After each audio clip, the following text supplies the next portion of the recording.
The radical left understands that if they are fundamentally transforming America, if that's what they want to do, they need to get to our children first, the future leaders of tomorrow. And critical race theory is the left's tool to dismantle the America we love. Listen to this school teacher on a Zoom call with colleagues in Beaverton, Oregon, demanding they implement this racist, un American education. We need to start having anti-racist education for our students. Of course, we want our teachers to know about whiteness and stuff like that, but we've got to start telling these children as soon as possible what is going on. We burst the bubble of Santa and the Easter Bunny, but we go ahead and let Uncle Sam and the American Dream continue on. Meanwhile, the children are growing up and things aren't matching up. The things that are promised in the school curriculum and what reality is. So Crazy bitch. the American dream is not reality. The American dream is like Santa Claus, a fantasy to be told to children. Look, I mean this. The American dream is real. I'm actually living it. I feel like I'm living the American dream every day. You work hard, more importantly, work smart. Success is achievable for everyone. The American dream isn't about being a millionaire either. It's about being able to pay your bills, take your family out to dinner, maybe. Don't worry if your car breaks down and you have no money. If you have the money to fix it, that's the American dream, right? Maybe it's even being able to take a vacation once a year. That's it. For most Americans, that's the American dream, paying off your mortgage at some point. Most Americans are living that. Everyone can if they want it, much to the dismay, of course, of the racist party of division, the Democrats. Well, a man on the forefront of exposing critical race theory, and even more than that, how to fight it, is my guest, Christopher Rufo. He is a senior fellow at the Manhattan Institute and contributing editor for City Journal. Christopher, welcome to the program. Good to be with you. I read your article in City Journal about how to fight back. I think this is the most important thing for parents because they're up against teachers like you just saw there. Yeah, but ultimately, parents, voters, and taxpayers have authority over what's taught in public schools. And you can't be bullied by these LARPing revolutionaries, with dreadlocks and Howard Zinn books that they try to beat you with. You have to fight at the mechanisms of power. You have to get in the school boards. You have to get in the principal's office. You have to demand transparency about what's being taught to your kids. And if it's something that conflicts with your values, you have to stand up for those values and you have to fight. We're seeing now millions of parents across the country rallying against critical race theory, this divisive and hostile ideology. They're finding success from coast to coast, and this movement is just getting started. Amen. All right, Christopher, this is a simple question, but I don't know if it's as easy as everyone thinks. How do you actually get started? I mean, I know I tell people, hey, run for your school board, go to your school board, but what do? Do you write your principal first? Do you make an appointment with the principal? Do you go to the teacher first? What do you recommend? Yeah, you absolutely have to start small and then escalate from there. So the first thing is just getting the information, finding out what's in the curriculum, what are they teaching, what do the lesson plans look like. And again, if it's something that conflicts with your values or violates your conscience, first go to the teacher, try to see if you can work something out. You can come to a compromise, you can better understand. If that doesn't work, you go to the principal. If that doesn't work, you go to the school board.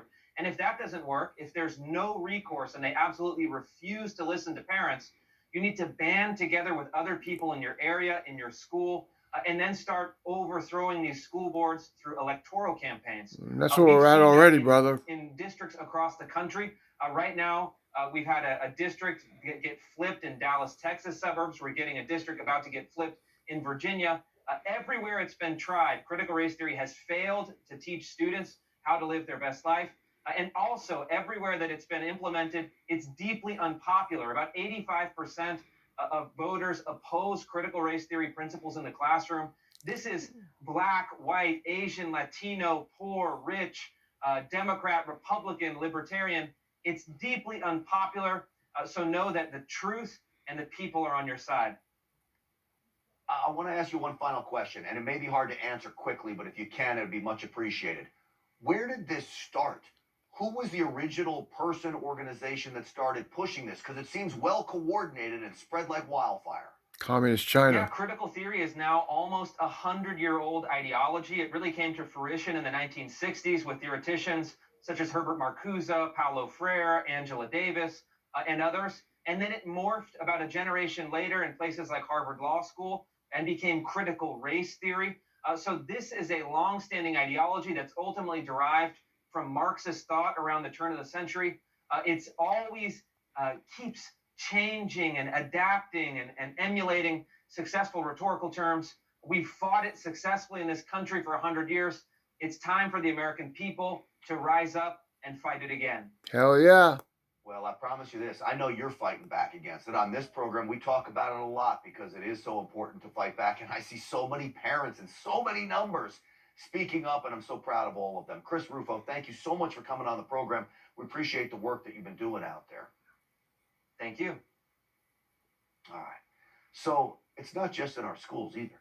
The wussification of America is also now happening in the worst place possible, our military.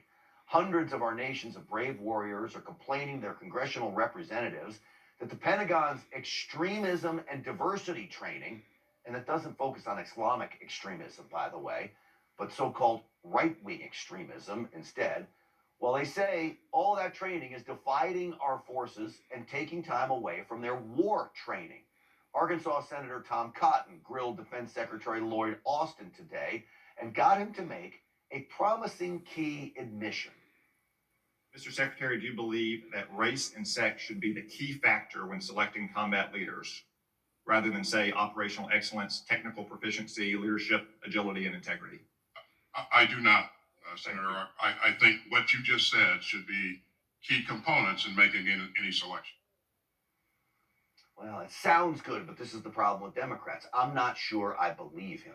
One Marine told Senator Cotton that a military history training session was replaced with mandatory training on police brutality, white privilege, and systemic racism.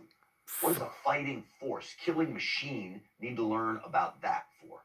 Joining me now with reaction is Democrat political strategist and author of the book, The End of Democracy. Doug Schoen is here. Doug, welcome to the program. Thanks so much for having me, Grant. Doug, the defense secretary is a member of your party. Do you believe him?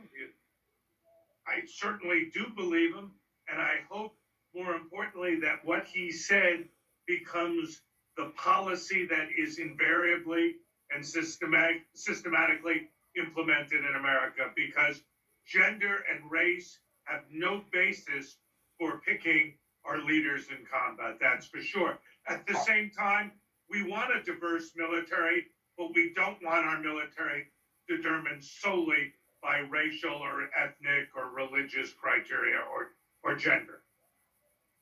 Well, look, I think our military has one goal and one goal alone: to keep this nation safe and to defeat the enemy when we go to war. I don't know why they're talking about systemic racism and white privilege in the military. Do you?